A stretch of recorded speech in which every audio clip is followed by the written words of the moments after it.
all viewers, welcome to Leadership Lens episode 6.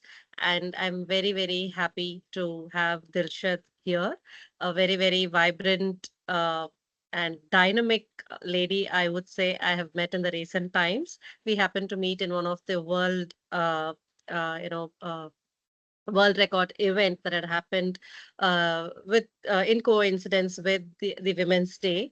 So it was very great meeting you, Dilshad, and I want the entire world around to meet you and know more about you and your area of expertise to be shared across. So before we get into the details of this event, I would like to give you all a brief about what Leadership Lens is all about.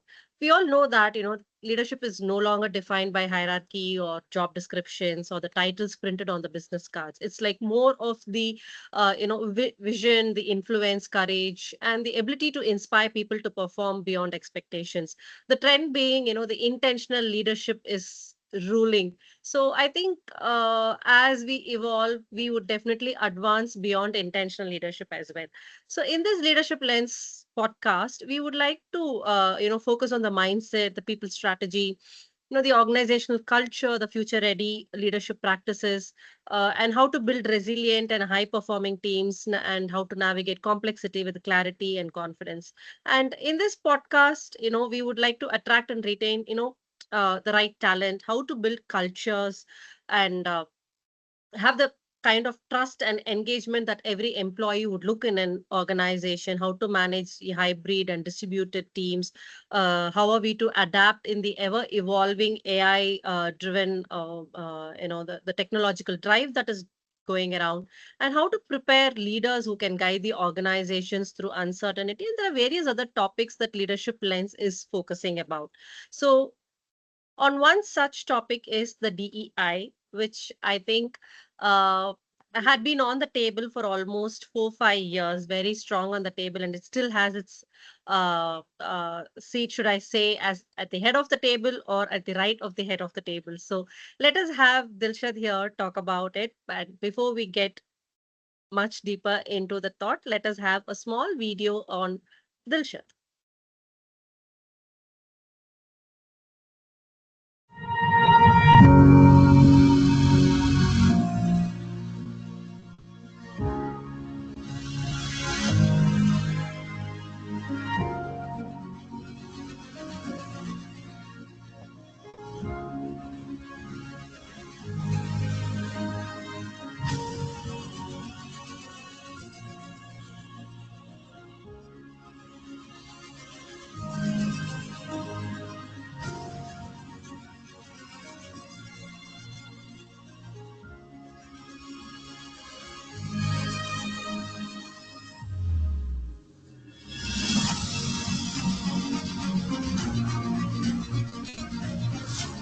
Okay, thanks, Aruna.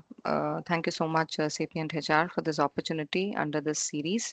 I think nothing has been missed. I really love the intro audio with that background music. So thanks to the team who have done it.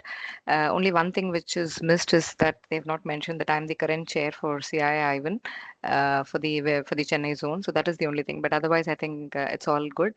So let's get started, Aruna. Then. Definitely. So very glad to have you once again. Welcome to the Leadership Lens podcast.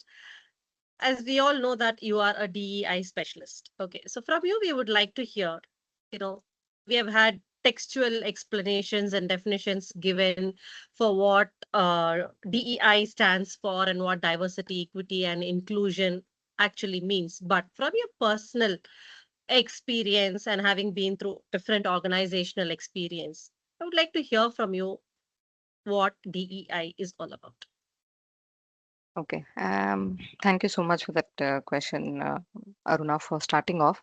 Because D&I think these three words are overcomplicated, as you rightly said, that everyone knows what is D means for, E means for, and the I means for, and uh, and in doing so, we are actually making them harder to act on. It's very very simple words only.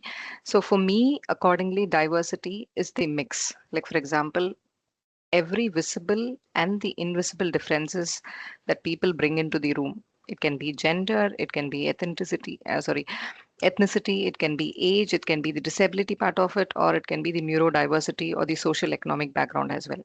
So this is something which I few to name under the diversity category, and the lived experiences.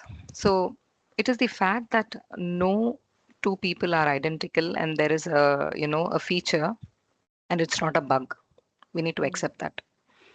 And equity is something about removing the uneven playing field.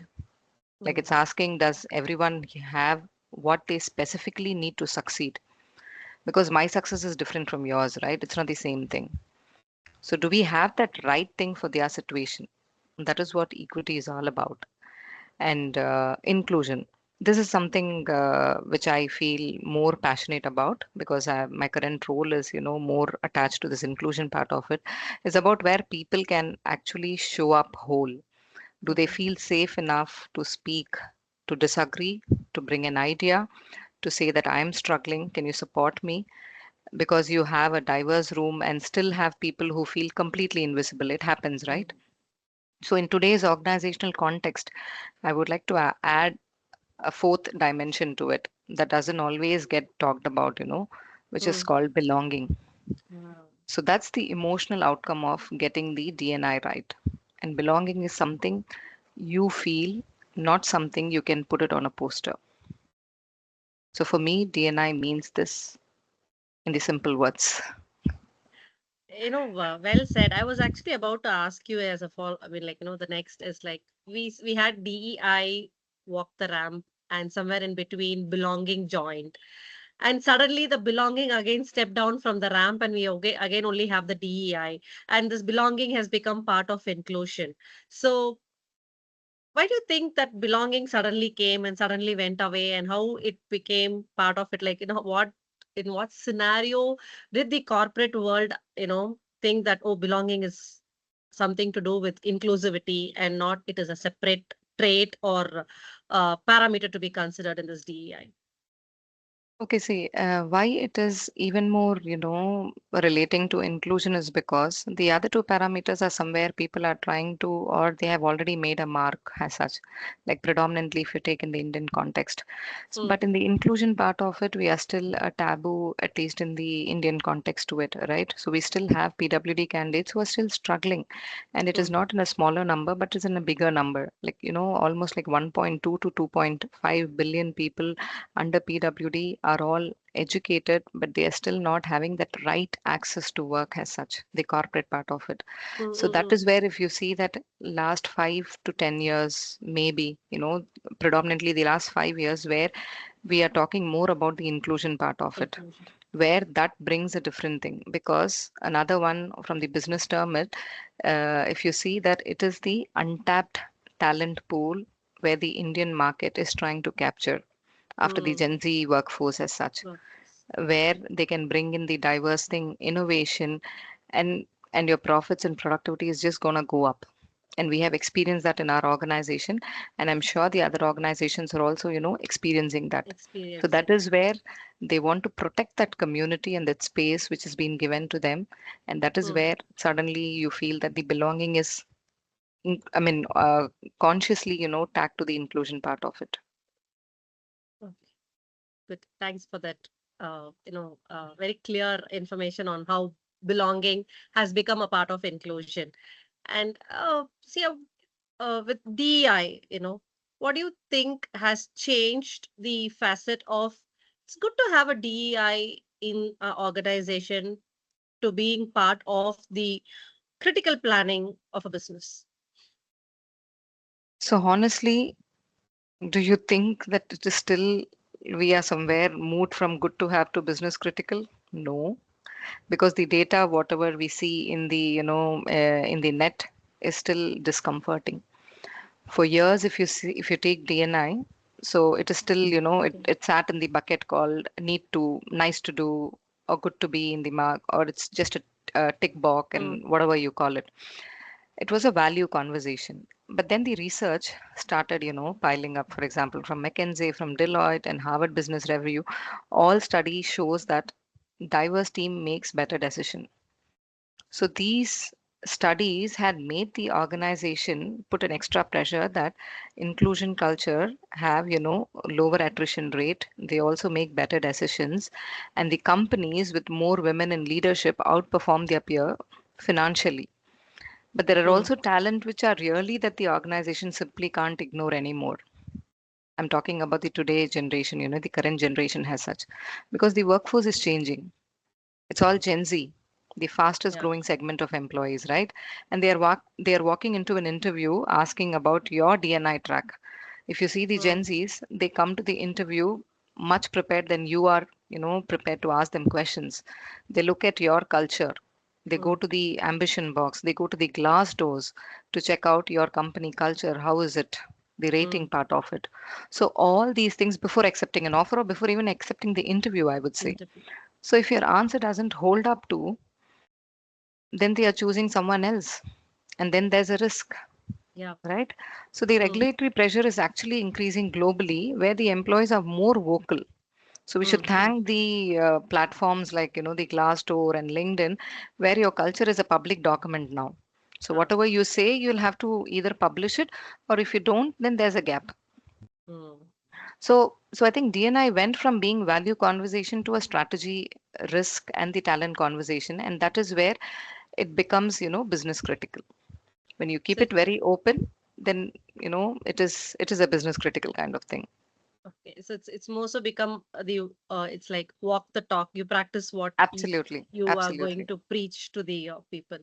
That's nice. Yes, I have seen organizations where uh, who are physically slightly enable or underable than the normal, and I was really awestruck to see people who are partially to almost completely blind people work as testing engineers. You know, it was really inspiring to see and how much we have moved forward, and the facility for them to learn such languages and then to find an employment for themselves beyond the desk job that they do. This is something they get into real technical stuff. I Absolutely. think that is the real DEI that we are seeing in today's corporate world. So although there are companies that has really incorporated DEI into them, there are still many organizations who still talk about diversity and equity, Yeah, inclusion, bringing them to practice and all that. So the intention is there, but in reality they have really not brought that scope into practice. So what do you think are the biggest gaps would be in bringing them to reality? thanks for this honest question, Aruna, because as you said, walk the talk, most of the company don't do that, right? Mhm. And the hiring, uh, the brochure which we get versus the lived experience is what the today's generation look into. And that Mm, is the gap, as I told you in my earlier, answer or the question which you asked for. mm, So according to me, I have also, been to multiple organization to understand how is their DNI culture, where if in case mm, I can get some, good practices which can be implemented in my organization. So DNI statements have been beautifully, embedded as a tagline in many of the organization, investing in the diverse campus hiring drive, and then the same hire walks into a culture that wasn't built for them at all. There's uh, a contradictory, right? When you make everything ready, but mm, you're actually not ready for it. I think the meetings are still dominated by the same voices. So mm, feedback is still, delivered differently depending on who you are. Be it promotion still favors for people who fit the mold, which is uh, usually an unspoken description, right? You also know you're also in the corporate thing, and I've also witnessed it, obviously. So whoever already leads gets the tagline for each and everything part of it. So the correct. specific gaps which I see is, I would say, three parts to it. So one being the sponsorship versus mentorship, okay, which Mm, is very, very important in the DNI space. Okay, so the organization, they love the mentorship program. They have a lot of mentorship program as such, but mentorship only gives you advice, but the sponsorship gives you the opportunity. And especially for the underrepresented groups, often have mentors, but no one is mm, advocating for them at all. When the uh, promotion conversation is happening behind the closed door, who is talking for them? That mm, really matters, right? So sponsorship versus mentorship is something which we need to look at it. And the second one is the middle management. If you talk in any of the organization, leaderships will be really cool. They buy in the DNI thing. The ERGs are very active as such, but the middle managers, who are all the hiring managers, where the culture Mm. actually lives, because they are the one who are actually going to work with these With people, them. right? Yeah. With the Yeah. inclusion or the Mm-hmm. LGBTQ, whatever you call it. But if they haven't internalized it, or if they feel that DNI is something being done to them, it Mm. stalls right there. There's no point in having any discussions further at all. And the third one is the intersectionality. We often talk Mm. about women, the people of color, or the people of disability as a separate colleague, as such, right? The categories, Yeah. whatever Yeah. you want to build in. But think a woman who's of a color with a disability experience, workplace barriers that are completely different from any single one of those categories alone, right? So the most DNI aren't sophisticated enough to address that yet. So we'll have Mm. to see how we can, break all those barriers, create an awareness to all the, employees of the organization, because awareness is the only way where they can break all those barriers. It might not happen Mm. on one session or two session, but it will happen slowly and gradually. But you need to keep doing this to remove Mm. all these barriers, whatever I have mentioned, according to me, which is very, very prominent in the organizations right now. Very well said, Dilshad. Can't agree more. So, having said, the top management may discuss and have some plans, and then uh, you know, uh, the workforce is all ready, to Yes. explore and be part of this DEI, and it is this middle management that is the real hiccup in getting things done. So, you know, uh, how do you think, uh, you know, uh, or rather, like, how do you differentiate between this, like, what is being discussed inside the cabin to being the authentic inclusion part? So, like, something differentiate between the Okay. performative DEI and the actual inclusion that happens in an organization. So this one is close to my heart, Aruna, because I'll be very, very direct about it. Because the performative DNI, when you talk, no, it has a very specific signature, okay, and it shows up in burst.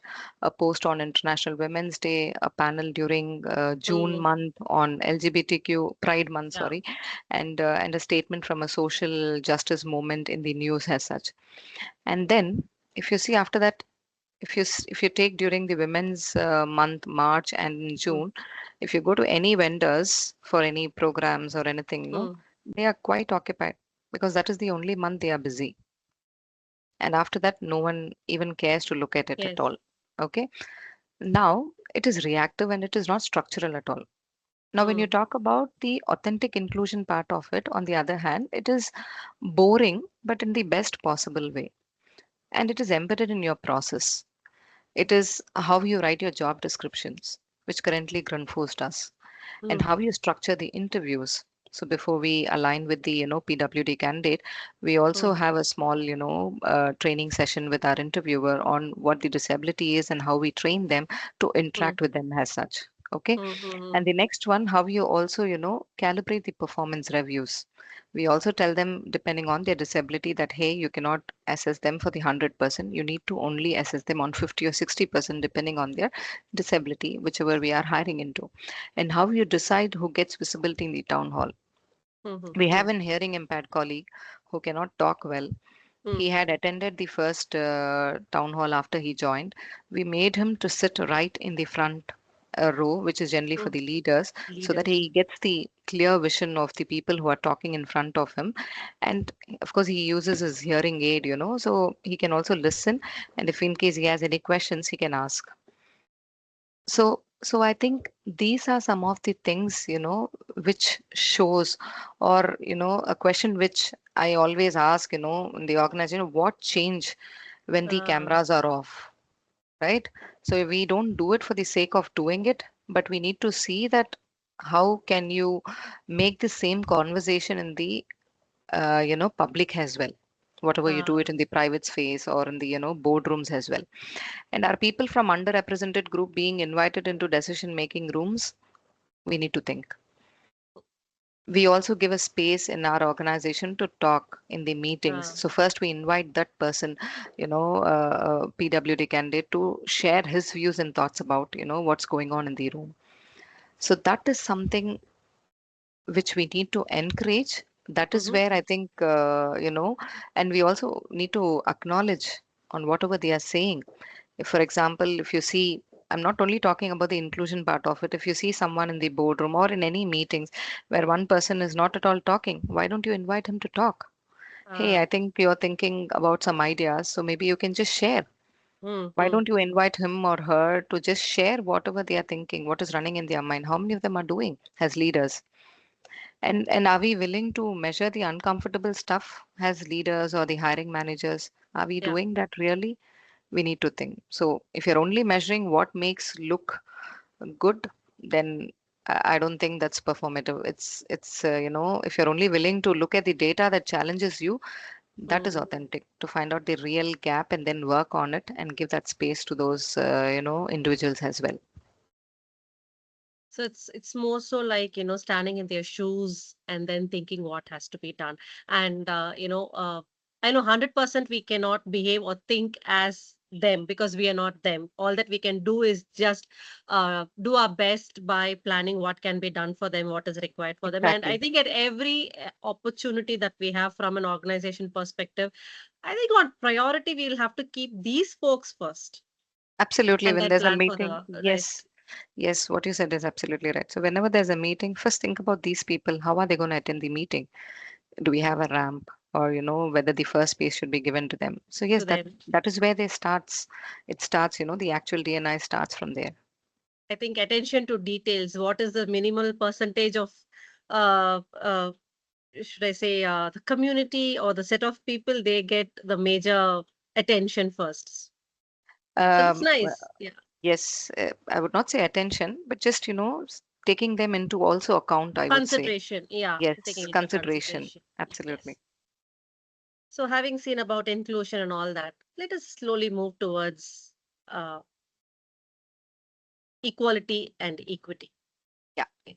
So equality is something unpartial, unbiased, all are equal or all are one and the same. But what is Yes. equity all about?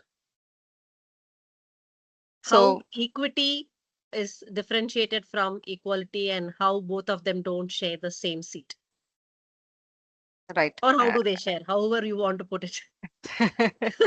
Uh, I think equity has a very famous image. I'm sure you must have also seen. No, there's an brilliant illustration which has been circulating for so many years. So there are three people with different Standing over a heights. Yes, fence and watching a match the other side. exactly. Yeah. So as you said rightly, equality gives everyone the same size box to stand on, right? So maybe it's a 2 into 2 box which has been given to each of them. It doesn't differentiate what size you belong to, but the size of box is just given 2 into 2 to everyone as such.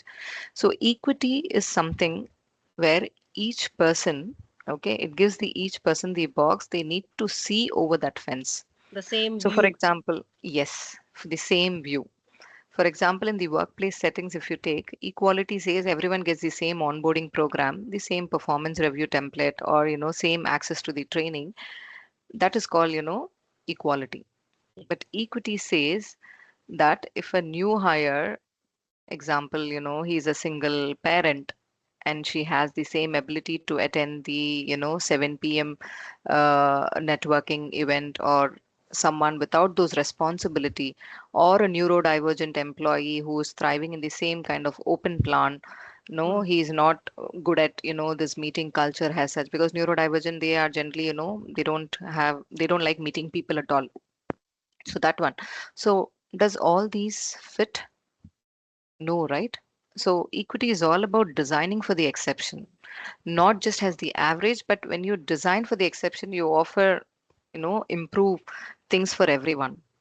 So, so you, for example, like if you have an hearing impaired person, as I told you for that meeting, so Hmm. we give them that space of making him sit in the front so that he can see clearly because he does lip Ah, reading. right? So the same thing. So the next level, maybe, you'll have next set of people who can't have a proper vision as such. The same thing goes. So that is how equity is being designed, and it has now been used by millions of people as well. So that's how it is. So, looking at the exception and working on it, I think gives us better results. So, Absolutely. with all this equity and being put into practice, and as you said, uh, in your experience, be it in Grundfos or in any of your other, organizations that you've been part of, have you ever seen a situation where this equity has played an important role and there has been a very good positive outcome in any organization, in any experience of yours? Okay. So there is something, in the this is one of the examples which happened in my organization itself. Okay. So this is about a kind of work which we have done it in the HR analytical part of it. Okay. Because data is often where the equity story becomes undeniable, because data is something which strongly gets related to it as such. So we were just running a standard, performance calibration process, and everything was looking fair, Mm, same kind of, percentage distribution, rating scale, example, etc. But when you break down the data by gender and by whether someone is in a remote employee versus in office, a pattern was emerged, because ours is an organization where we have home office also. Okay, in mm, down south we have few people who are working from the home offices. They don't come to office at all. When there's a meeting, they just come to our Chennai headquarters office. So mm, now, then a remote employee who was a female, who included in high proposition of, caregiving, where she mm, has to take care of the family, and consistently she was rated, slightly low on her mm, visibility and mm, presence in mm, the office, because she is an home office person, so she doesn't come to the office at all, mm, which mm, then mm. fed into a promotion outcome. So the Ah, reason for not getting a promotion was mentioned, that because she is not visible in the office at all, we don't see her, we don't get to know. None of the team members are there here. They're all sitting in different locations. Okay.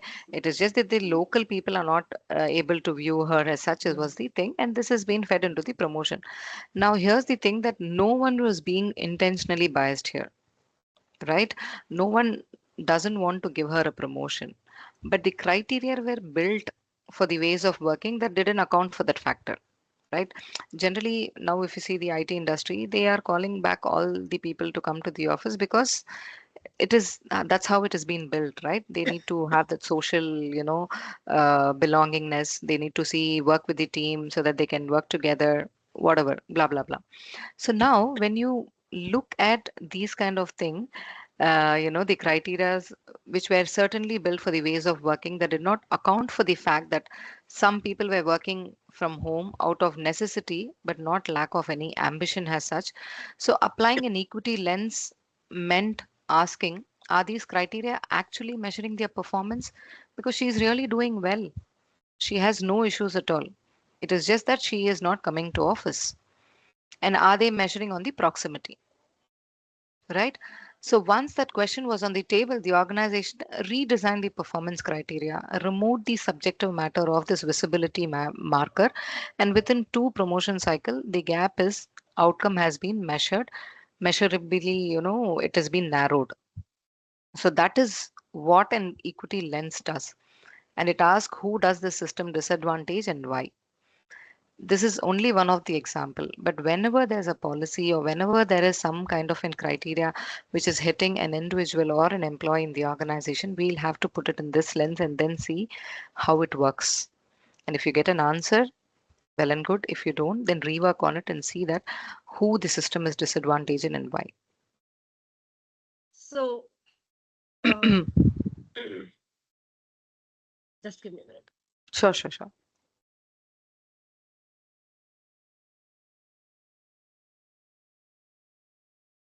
Okay. When you spoke of this performance and all that, a home worker who's like more than dedicated than any other normal employee would be, just because she was not physically present at the office, her performance failed to speak there. She could have Right. been, you know, So in such situations, how do you think, I think this would be a very nice topic to speak at this moment, because in April, many companies have seen promotions, no promotions, increments, no increments, so on. So how do you think, as HR leaders, we can instill this DEI in our core processes, like hiring, performance management, So, especially so the- promotions, as you rightly said, because we also had a conversation in our office where mm, women who were on maternity mm, were never part of the promotions list. right. So basically here, Aruna, I think, see, as I told you, when the discussion was there, she was not part of my team as such, but I was part of the discussion. Okay, when this happened, because we were all getting, we were a diverse team. So when this case came up, and I was just sharing my views to them, that suggestion that it's okay if she's not there, we have to just act. So here, it's not about you or me. It is about the people who are sitting in the boardroom for those discussions to understand the performance thing and making them very clear. So one person in that five, boardroom asked these questions, that what is the criteria for actually measuring her performance, Uh, or we are measuring the proximity. So that awareness will only come when you start giving them or telling them on a regular basis what is the equity part of it and how the policy has been done. When you keep questioning, having this debate and having this discussion, that is when at least one will start asking this question in the boardroom. It is not about you and me here at all. Unless and until, if no one is asking any question, no one will answer. I, I think the concern should always voice out. Absolutely. Be it at any level, not only the leaders, but at least at the ground level, at least. That is where I think it triggers to the leaders to understand it better sometimes. I think we'll have to carry the flag. I mean, whomsoever is concerned should Yes, carry the yes, flag and, voice out and keep their foot strong and say, I deserve and you have to give me something on those lines. I think we'll have to be very, very strong. So, people out there, I'm not going to restrict only with ladies, but there are even men anyone. who go on a Yes, sabbatical, health conditions, or whatsoever it is. very There is well, very definitely a much. period where you have really given more than anyone and you really feel that you deserve, but just a small break, would not define your promotion or your appraisal. So voice for yourself. And yeah, and having said that, what do you think, what important role do you think a leadership will have to play in driving this DEI? We spoke of, walk the talk, Mm, stand for your want, and all that. Beyond this, see, we still have this tap down approach, mm, top to bottom approach. So we all say, like, there are companies that claim to be, oh, we are a flat structure, there are no tall hierarchies, anyone can approach anywhere, anytime, anything, discuss anything. But still, I don't, feel, or generally, it is also felt, that um, openness is still not there to mhm. talk on any lines. So when it comes to DEI, how do you think the leadership can really play an important role despite hierarchy, despite organizational culture? What important role should a leadership team play to drive this DEI? Okay. To be very honest, Aruna, leadership is everything. Okay. This is the honest thing because we don't have a choice. In any organization, if you take, leadership plays a very, very, crucial part, especially, in the DNI part of it. As you said rightly, either you can take it for driving or for hindering as well. So Mm, both plays a very, very equal part if in case the leadership don't do anything from their end. And I'll also say this without hesitation because I've seen a lot of DNI programs in many of the organizations, it just washes out because the leaders do not model those behaviors as such. mm, And I've also seen a scrappy and, under-resourced DNI effort absolutely thriving because that one senior leader is visible and he or she is trying to consistently show up for it. So leaders drive it when they talk about their own blind spot publicly. to their team members, and when they Okay. make, DNI part of their business reviews. And most of them think that DNI is part of the HR or the HR Mm-hmm. report. It is not that way. It is everyone's responsibility in the organization, I would say. And when they ask uncomfortable questions in the leadership meeting, uh, when they make it, psychological safe for their teams to flag things that aren't working. So Mm-hmm. leaders hinder it, often without realizing it. And when they treat the DNI as an HR project rather than as an, leadership responsibility, when they are passive sponsors, like I Yes. support it, but never Mm, they participate in any of the programs because they don't have time, or when they allow the culture of their team mm, to contradict the organizational stated values without any consequences. And here's what I tell my, leaders directly, that your silence has a volume. So if something exclusionary happens in a meeting and you say nothing, your team reads that as an endorsement. mm. And Correct. Very leadership is true. a constant broadcast signal, whether you intend it or not. Not. And we are very, very clear in Grundfos that all leadership have their agenda fixed for DNI. It is part of their KPI, and everyone have the opportunity to speak about it in their meetings, business reviews. Let us know. Maybe if in case you're not able to talk, we can talk on behalf of you and make the business Mm. people understand as such. So that is how, my organization takes all employees through this journey as such. Journey as such. Brilliant. Yes. That's a very, very great approach. And I was about to ask you this, can DEI performance, Mm, later comes success, be measured? Because for us to have a growth in any parameter for that uh, thing, we need to have a measuring stick. So do you have any correct. metrics to measure the implementation and the success of DEI in any organization? So, as you said rightly, Aruna, I have also a very strong opinion here that representation without, the progression data uh, is a vanity metrics. Hmm. Yes, you want to track the demographic representation across level, but more importantly, I would say that track the movement, Hmm. because DNI is a journey. You will not get the success or the outcome of it in 6 months or 1 year or 2 years of time. It's a marathon, so we need to only track the movement of it. For example, Hmm. our people from that particular community group have I have moved to the next level as such, or are they accessing high visibility projects? Are the preference also given to them as well? And are they staying? Is the retention really good in that particular community?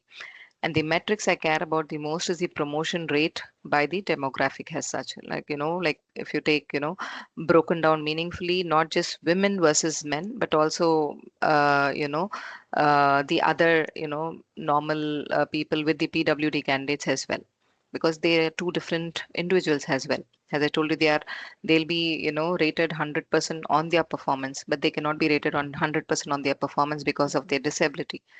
So that's the right expectation set at the time of Hmm. hiring, stating that they would be only performing 50% according to their Hmm. condition, whatever they are into. So they have to be rated only with that 50% of it. It's hard to get into the hiring managers, but we need to keep telling them. So that is one of it. And the next one is in the retention and the attrition also. As I Ah. told you, see, losing people at higher rate from certain group, which means that you are having a leaky pipeline, right? So we say one side we want to hire, all women candidates, but one side you say that women are leaving because they are not having good policies, work from home Hmm. policies Hmm. are not Hmm. there, maternity benefits are not there. Then there is a leaky pipeline. We need to see how we can, fix that gap, right? So the same thing with the, we also do with the inclusion index from the engagement surveys. So do Hmm. Hmm. people Hmm. feel they belong here? Do they Hmm. feel their voice matters? Do they see a future for Hmm. themselves here? The growth in their career as well. So these are the lagging indicators that they tell you that what your culture actually is in the Actually, yes. organization.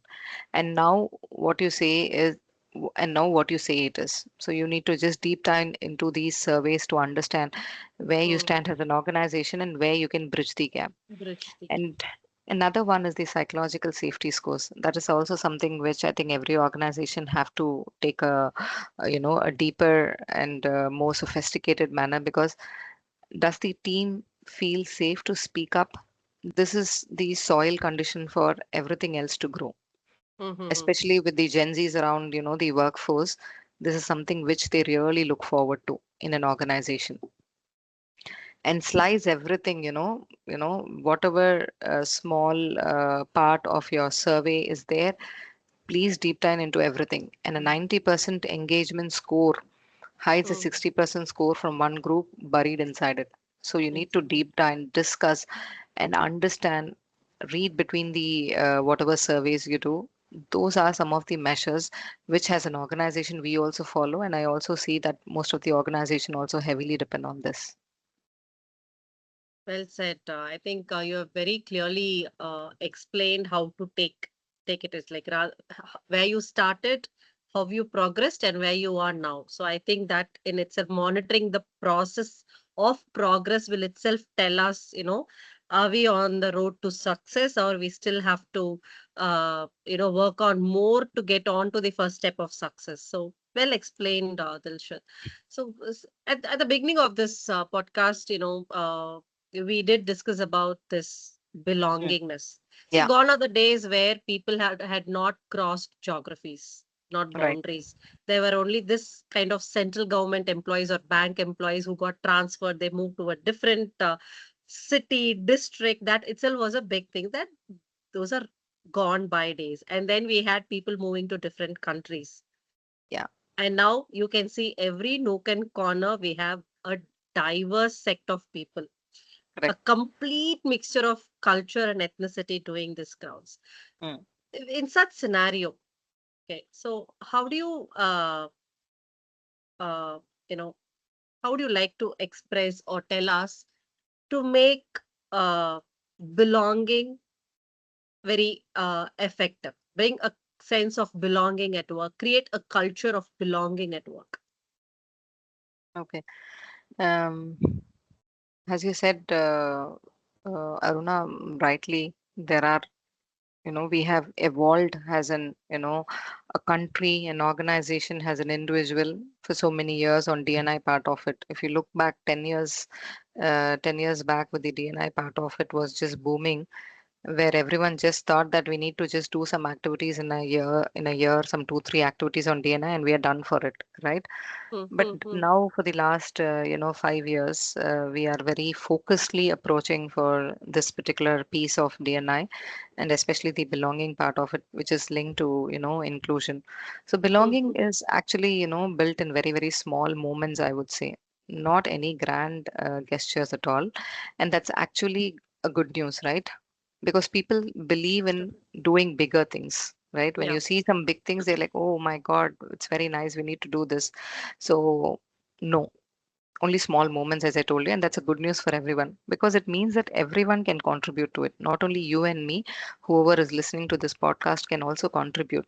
Be it Yes. any work related stream that person or that individual is, they can do it. So it is not catered to only leadership as such, right?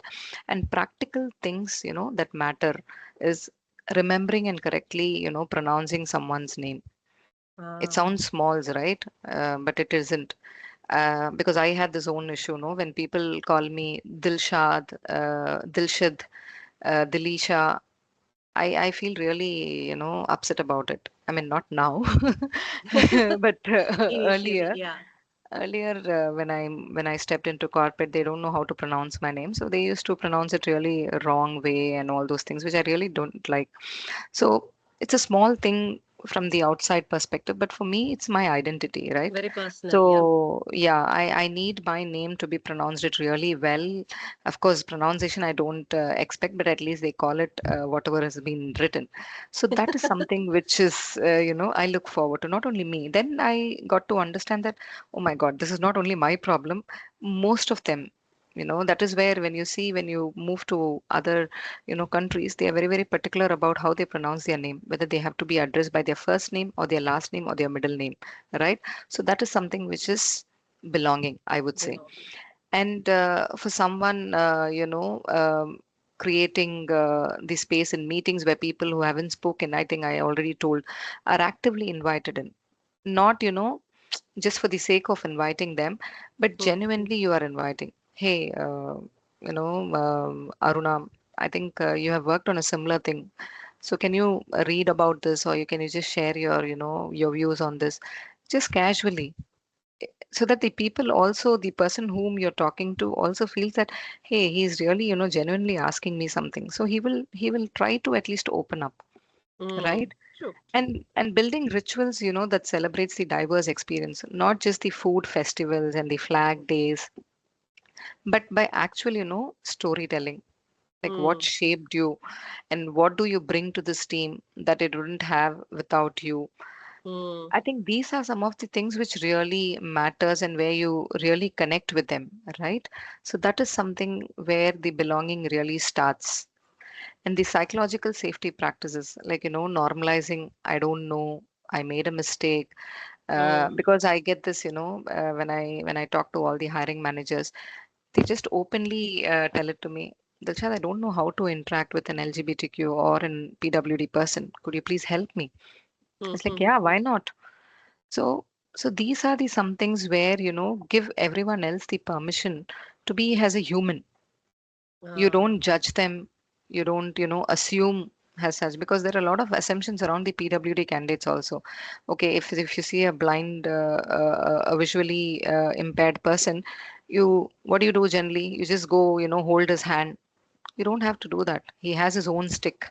He's been yeah. trained and he's been Trained walking to alone do for it. whole, yeah. So he can do. So you need to ask him first. You don't assume that he cannot walk without you. You just ask him first that, hey, do you need my support and just guiding, because he must be new to that building. So can I just tell you that you need to move left or right? Is that okay for you? Then that person says, yes, I think I'm okay. Or some person, they say that, yes, we need to hold you. So you just don't hold his hand. That person will hold your arm. So that's Ah, the right way of holding it. So there are few small things like this, which really helps to understand better, so that they also feel that, okay, these people know about me much. So they start, opening up. And when leaders do this, especially, it also gives the other people in the team also to talk about it very, openly as such. And the next one, I would say, most importantly, is the the follow up part of it. If someone raises a concern and they are watching to see what happened next, you need to really respond to it, whatever it is. It can ah, be, talking about, might be you're not the solver of that particular issue, but at least have you taken those efforts to make it that what actually matters, right? mm. So follow up, I would say. Follow. And belonging is not a program. It is a daily practice which you learn every day from each person and you exhibit to others.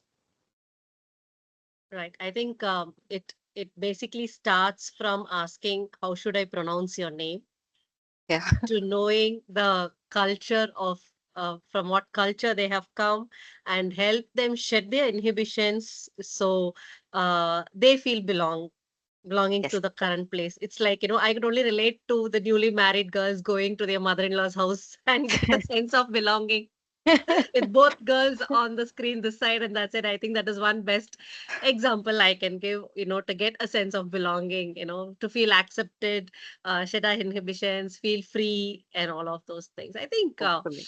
uh, right from leaders to the ground level, all of us should have this of, how should I pronounce your name, to how can I Yeah. help you adjust here.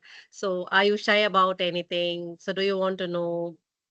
Oh, very, very, Yeah. very, very nice. There are certain things that I can really relate to, uh, Dilshad. So Thank you. we have heard this DEI, DEI, DEI doing the buzz very loud, loud, louder, loudest. And do you think it is still the same loud and clear now, or do you think there is a small slip and it is coming down? So I think absolutely, when there is too much of noise, what it happens, one day it has to stop, right? Or one day you don't, I mean, if the noise is there, we just tend to ignore it. I think that is happening right now, or, the organizations are all, thinking in a different facet as such, I would say. But Mm-hmm. few of the organizations are actually thinking, or they are moving ahead up, as I told you, to just take the DNI to the next level, I would say. uh, because the the uh, the opportunities where you feel in the underrepresented communities are there, right? The particular communities, whatever or whichever we are talking about, those communities are, it's a huge number of people who are there under that particular community. Just to take a few, an example would be the Ability India. Mm. It's an NGO which is there in the Bangalore, where you can see and deaf and mute community of people who are there more than 400 plus, and they can only Oh. talk through sign languages. And every month they get inducted in the manufacturing organizations in Pune and in Gujarat, and mostly in the north, little lesser in the south part of it. Every month 100 people are being intaked only in the assembly panel of it, Oh. right? So so so when I say you this information, you are amazed that, oh my god, do we really have? We must only think that okay, there might be only a group of people who are there, but there are a lot of a group of talent which is still waiting for us as an organization to get them into our, the corporate world as such, with the right kind of support, with the right kind of accommodation, where they can perform their best as such. Okay, but here again, if you see these initiatives, whatever we do has to be addressed differently for different disabilities, obviously, right? Because in India we have Mm. 21 disabilities as such. So in that case, when you look into it majorly, we are only trying to, fix the biases rather than, trying to improve the system. So the earlier one where I told, you have nice DNI programs, you have everything exceptionally well in an organization, but unfortunately it couldn't take it off because the organization itself is not ready, right? So for Uh, that we need to make the organization ready before getting into any kind of recruitment, be it. So first mm. make your organization readiness with the employees, with the hiring managers. And it doesn't happen with one or two training programs, for sure, the sensitization program. It has to be a year long program to understand, to make them also comfortable with that particular, the community or whatever it can be in diversity also. So once you get that momentum of going, and then you move to the next level of the recruitment part of it, that is where, the other job description, it starts from job description until the onboarding, then you have the post onboarding, and it just goes on with the buddy system and all. So first we need to also, celebrate the small wins loudly, I would say, rather than, Mm.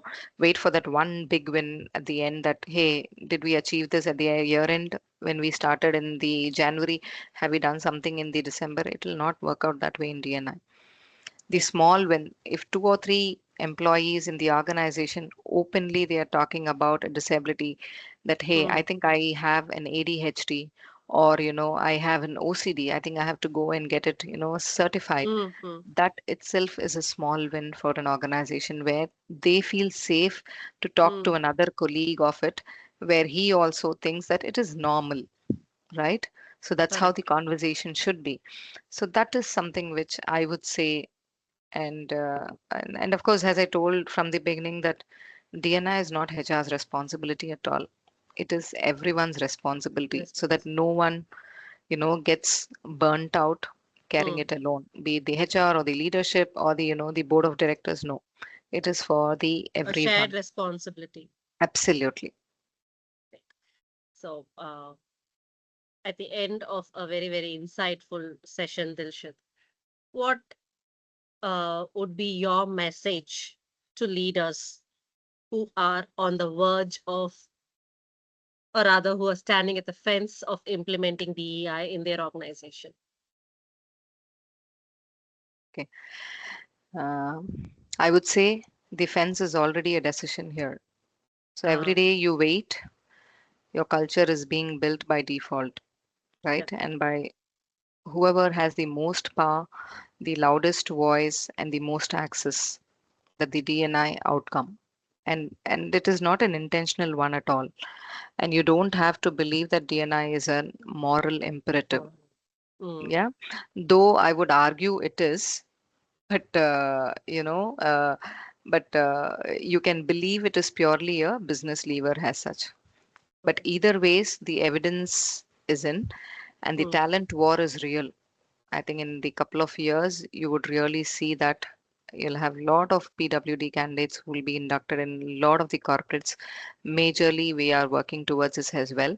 And the mhm, cost of getting this wrong, especially in the attrition, the legal exposure, and reputation, is quantifiable, because you know that the law also has certain percentage of quotas which is being given to all the corporate, which is going to get mandate very soon.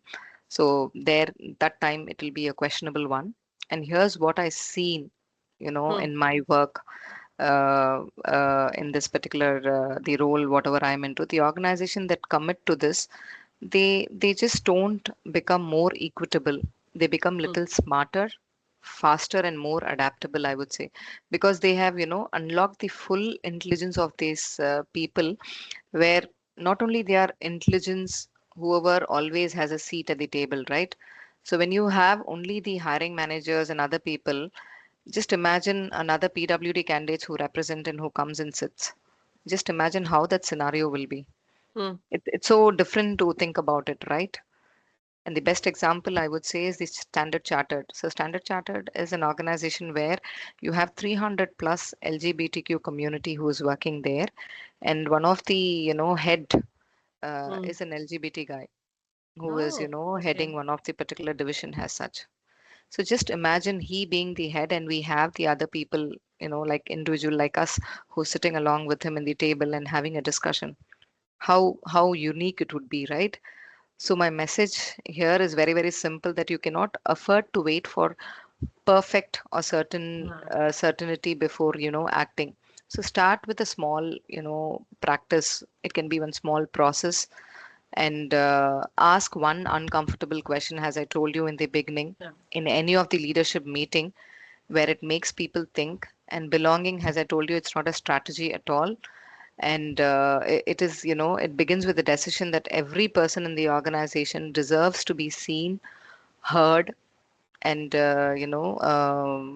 felt. And that's the decision I would invite you to make today. Brilliant, Dilshad. So it's like think bigger, but not failing to appreciate the smaller things. Absolutely, every time. And every time. And when you said, the Standard Chartered head is a part of the LGBTQ community, Yes. I think irrespective of the ground level or the middle management or the upper level, I think we should have DEI at every level of the organization. I think that would Yes. definitely bring a change. When you said all of you all talking to a head who is part of this community, I'm just, for a moment I shifted to that room of me sitting there, and what would be my, literally, I mean it. I just Absolutely. fraction of a second I shifted there, and I was like, okay, I was just imagining, okay, how are we going to speak with a person who's unable to speak like us? Like, will we start learning sign language? How are we going to interpret the kind of very important decision that as a leader that person is going to share to us? So Exactly. I thoroughly enjoyed this session, and there are a lot of things running in my mind right now, and I really hope I will also be able to contribute much into this community and help it grow, in this Sure, DEI Aruna. strategy and growth. Thank you so much. It was a pleasure talking to you. Very, very insightful session. Thanks for your time. Thank you, Dilshad. Thank you, Aruna. Thank you so much. I also enjoyed thoroughly with you. Thank you, and have a good Thank you. evening then. Thank you. Bye bye. Thank you. Thank you, Dilshad. Bye bye. Thanks.